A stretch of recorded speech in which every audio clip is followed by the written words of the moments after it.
dig graves long enough, you learn to stop asking questions. Dirt in, dirt out.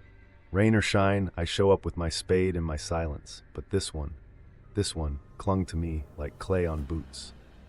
Still does. It started late September. Foggy mornings, the kind that feel like the air itself is heavy with old breath. I was working the eastern edge of the cemetery, the older part. The stones there lean like tired men, names half-eaten by moss, dates barely readable. That's where the town sends you when they figure no one's coming back to visit. They're wrong sometimes. First time I saw her, it was a Tuesday. She came right up the gravel path, walking slow. White dress, old-fashioned kind. Not bridal white. More like the kind you'd wear to church in the 1930s. Clean, but not new. She had gloves on, lace gloves. Nobody wears gloves anymore. She stopped just past the wrought iron gate and looked around like she was searching. Then she turned to me, eyes soft but certain, and asked, "Excuse me, could you help me find a grave?" Didn't think much of it then. People come asking all the time, usually lost or too proud to admit they didn't check the map. I said sure, and she gave me a name. Anna Loudon. I'd heard the name before. Sounded familiar, though I couldn't place it.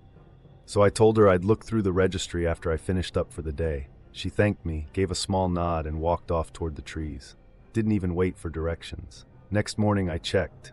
Sure enough, Anna Loudon, Section H, Row 5, third plot in. But here's the thing, the record said she died in 1936, 89 years ago. Still, people visit graves of their grandmothers, great-aunts. I didn't assume much until she came back. Week after week, always the same white dress, same gentle voice. "Have you found the grave?" she'd ask. And I'd say yes, I did, and point her to it. She'd thank me, but she never went to it, just turned away and walked toward the woods. Never watched her walk off. Felt wrong somehow, like watching someone change clothes through a curtain. By the third week, something started to itch under my skin. I brought the name up with old Charlie, the cemetery historian. Used to be a school teacher. Spends his retirement cataloging local headstones like they're fine china. Charlie looked up from his binder and said, "Anna Loudon? That girl drowned in Pine Hollow Creek. Tragic case. Thought she was pregnant by the pastor's son. Whole thing was hush-hush. They buried her under a false name at first, then changed the stone later. Why?" I told him about the woman in white. He didn't laugh, didn't scoff, just leaned back and said, "You might be talking to the girl herself." Now, I don't go in for ghost stories. I deal in bones and names, not whispers and shadows. But when he said that, it stuck, like cold iron in my gut. The next time she came, I tried something different. When she asked again for the grave, I didn't just point. I led her there. We walked in silence, down the gravel, past the sycamore trees, all the way to Section H.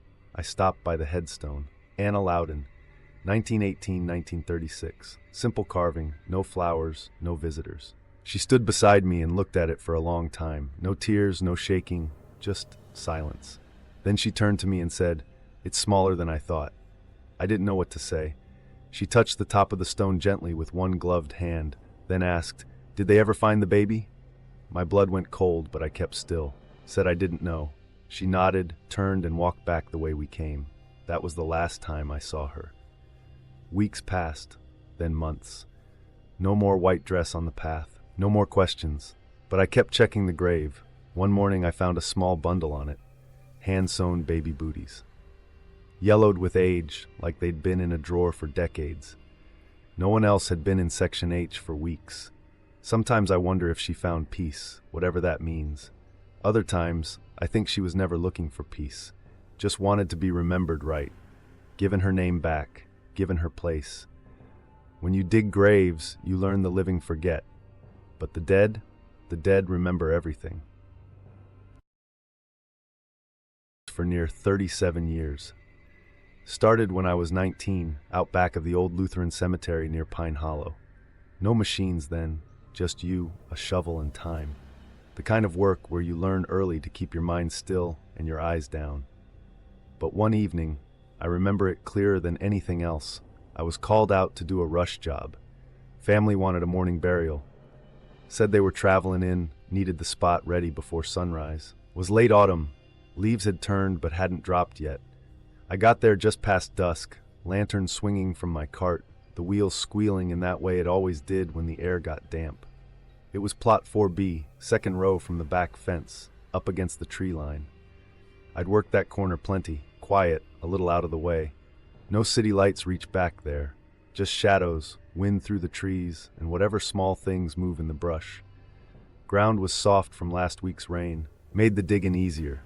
I got maybe 3 feet down, maybe a little more, when I stopped to rest my shoulder. That's when I heard it, muffled, like someone breathing through fabric.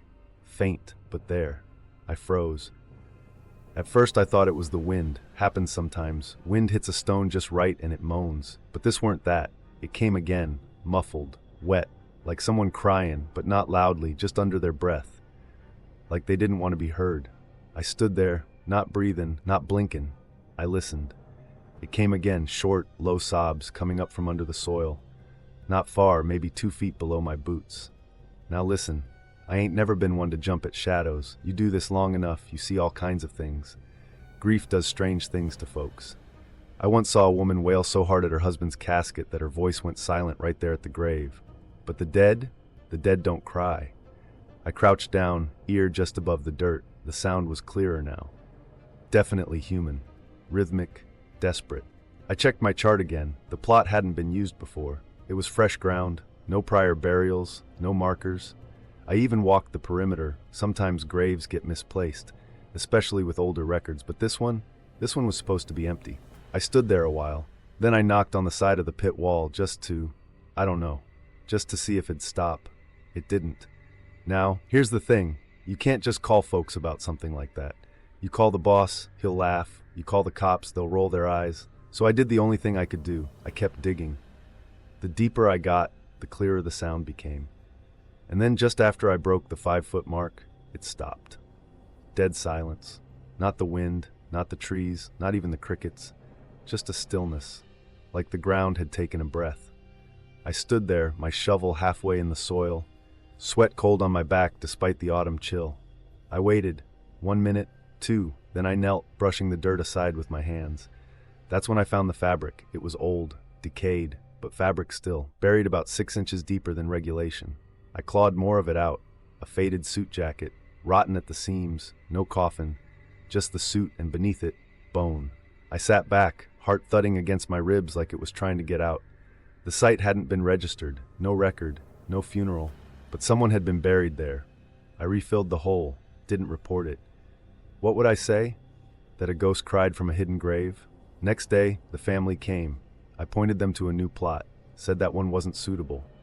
They didn't ask why. I walked past 4B again a week later, just to check. The dirt had sunk a little. Natural, I guess. Happens sometimes when there's air pockets. But this one had a single handprint pressed into it, small, like a child's. I never dug back there again. You ask me now what I think I heard? I still don't rightly know, but I learned something that night. The dead may rest, but the ground, it remembers. And sometimes, it lets the living hear what it remembers. They say some graves are just dirt and stone. I say they lie. There's a plot out on the north end of the cemetery, plot 9C. Back corner, not far from the old iron fence where the vines creep in and the fog clings a little longer in the mornings. Not many folks walk out there unless they mean to. I've worked this cemetery 38 years this spring. I know every inch of it, and I know the ones who stay quiet in their sleep. And I know the ones who don't. The grave belonged to a woman named Eliza Marin, died in 78. Car wreck out by Willow Bridge, head-on collision, closed casket. I wasn't working the day she was buried, but I heard stories from the old-timers, the way the ground resisted, how the hole collapsed twice before they could lay her in. They had to brace the walls with planks, something we hadn't done since the 50s. She'd been buried with a Bible in her hands, they said. That part's important. Anyway, she laid quiet for decades. No visitors, no flowers, just the usual seasonal leaf fall and the creeping moss on the edges of her stone. Then about 2 years back, this man starts coming. Mid-40s, quiet type. Came every Sunday just after dawn, drove a green sedan, polished the stone, knelt, prayed, and left a small bouquet. Lilies usually, sometimes daisies. Next morning, every single flower would be dead, and I don't mean wilted from the sun. I mean blackened, shriveled, as if they'd been scorched or pulled through a dry autumn fire. At first I thought he was bringing old flowers by mistake. Happens sometimes. Florist cuts corners, storage goes wrong. But he came back with fresh ones, brighter than daylight when he set them down. And I know because I started checking. I'd make my rounds before sunrise just to see. Fresh on Sunday, dead by Monday. I started watching, from a distance. I'd pretend to be scraping moss or fixing the fence, but my eyes were on 9C.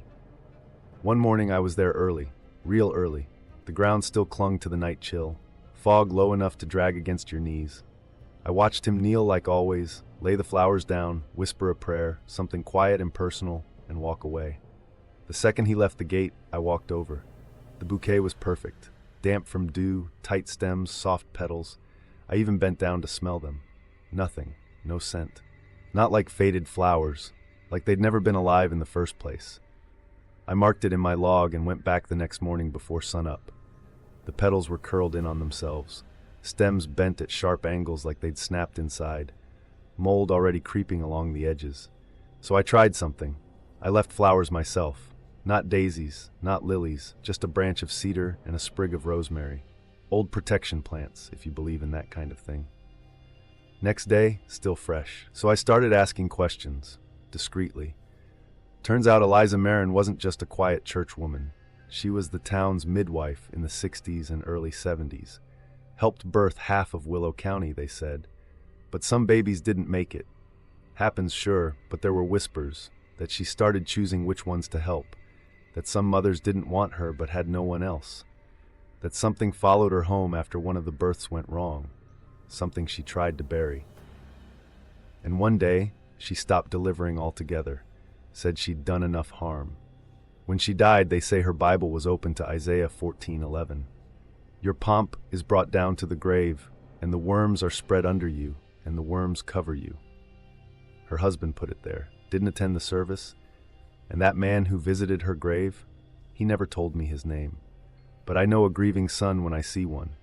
Last I saw him, he stood up after placing the lilies like always. But this time he didn't walk away, he just stared at the stone. I was watching from the caretaker's shed, eyes narrowed through the dusty glass. He said something under his breath, just one sentence. You don't get to keep taking. He turned and left, never came back.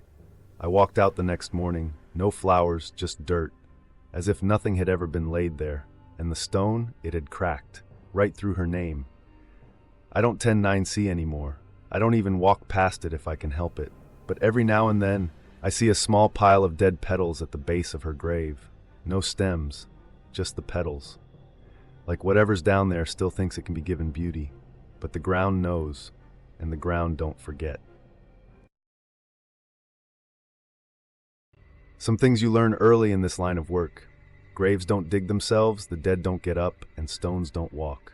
But I've come to accept that rules shift out here. It was spring of 2011 when I first noticed the headstone. Plain granite, rounded top, no decoration, just a name, Edgar Lane, and a date, 1873 to 1910. No epitaph, no beloved husband or father. Just that stark slab and the dates that bookended his life. The strange thing, he wasn't on the map. We have a grid, you see, every plot numbered, every stone recorded. When a body goes in, it gets logged, casket type, depth, any special instructions. We even have drawings of where every stone sits. Been that way since 1895, and I know those maps like the backs of my own hands. But Edgar Lane wasn't on any of them. I found his headstone standing in Section 3, near the hedgerow between two Civil War veterans. It caught my eye because it hadn't been there the day before. I mow that stretch myself every Tuesday. If a stone had stood there, I would have had to trim around it. I checked the records. Nothing. Asked the office, no new interments, no maintenance calls. Still, mistakes happen. So I flagged it, took a picture with my phone, and meant to ask our grounds foreman the next morning. But when I came back the next day, the stone was gone. Not knocked over, not removed, gone. Grass where it had stood wasn't even disturbed. I chalked it up to sleep deprivation. We'd been doing double shifts that week, prepping for a flood of spring services. Then, 3 days later, I saw it again, Section 5 this time, tucked behind an angel statue under the low limb of a sycamore. Same stone, same name, same dates. But now it had a faint scratch near the base, like someone had dragged it across concrete. I knelt, ran my fingers along the edge. Granite's heavy, 200, maybe 250 pounds. Not something you just pick up and move for fun. Still no records. Still no Edgar Lane in any ledger. Still no sign of a disturbed plot under the stone. I watched it for a week, took photos every morning. Sometimes it stayed put for 2 days. Once it vanished midday and reappeared 20 feet away that evening. Always upright, always clean, like it had never moved. I told one of the other workers, Marlin, an old-timer who started here back in the 70s. Figured he'd laugh it off. Instead, he got quiet. "You seen Edgar's stone?" he asked, not looking at me. "You know it?"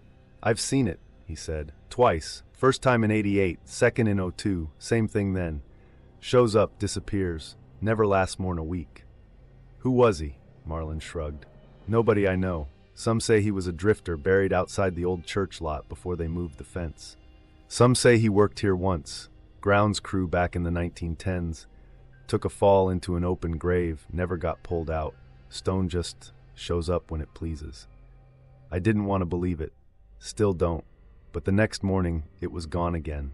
This time, I found it in the middle of the old carriage path, just standing there like it had been planted overnight.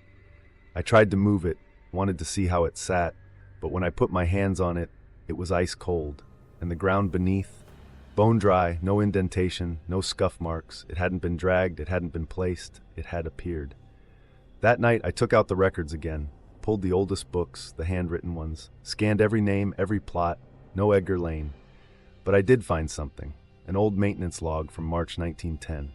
Entry reads, "Stone removed from grave marked E. Lane, mismarked location, no burial beneath, stone stored in shed." That shed burned down in 1922. No survivors, whole section of the graveyard was scorched. Took 5 headstones with it. One of them, Edgar Lane. Since then, no record of his resting place. No coffin, just the name. And now, the stone. I still see it sometimes, every couple of years. It shows up near dawn, in a different section, always upright, always spotless, stands there for days, then vanishes like dew on a hot morning. I stopped trying to log it, stopped trying to move it, and if I see it now, I tip my hat, nod, and walk the other way, because whatever he was or wasn't, Edgar Lane has no grave. But somehow, the stone keeps looking for one. Every cemetery has its sounds, the clink of tools, the murmur of grieving families, the distant hum of traffic swallowed by trees. But at Maple Hollow Cemetery, for over 4 decades, there was another sound that marked the close of day, a whistle. 3 slow notes, always the same, followed by 2 quick ones and a long, low finish. Not a tune I ever recognized, not from any song or radio, but it had rhythm, a pattern, something you felt in your ribs when the light bent long over the stones and the wind dropped quiet. It came from old Tom. Tom Bearden was the gravekeeper before me, long before me. He started working here in 1964. Small, thin man, back always a little hunched like the earth itself had leaned on him too long. Wore the same brown cap, same wool coat, even in spring. Said he got cold in his bones. I started apprenticing under him when I was 20. Back then, he was already in his late 60s, shoveling circles around me. He knew the land like you know the inside of your own hand.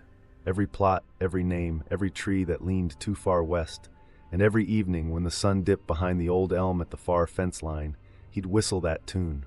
No words, no fanfare, just those same 5 notes drifting over the graves, soft as dust on marble. I asked him about it once. We were filling a double plot after a winter thaw, hands numb, boots sinking in the slush. "What's the song, Tom?" He paused, spat in the dirt. "Ain't a song." "Then what is it?" He looked out over the rows, his face drawn but calm. "It's a call." "For what?"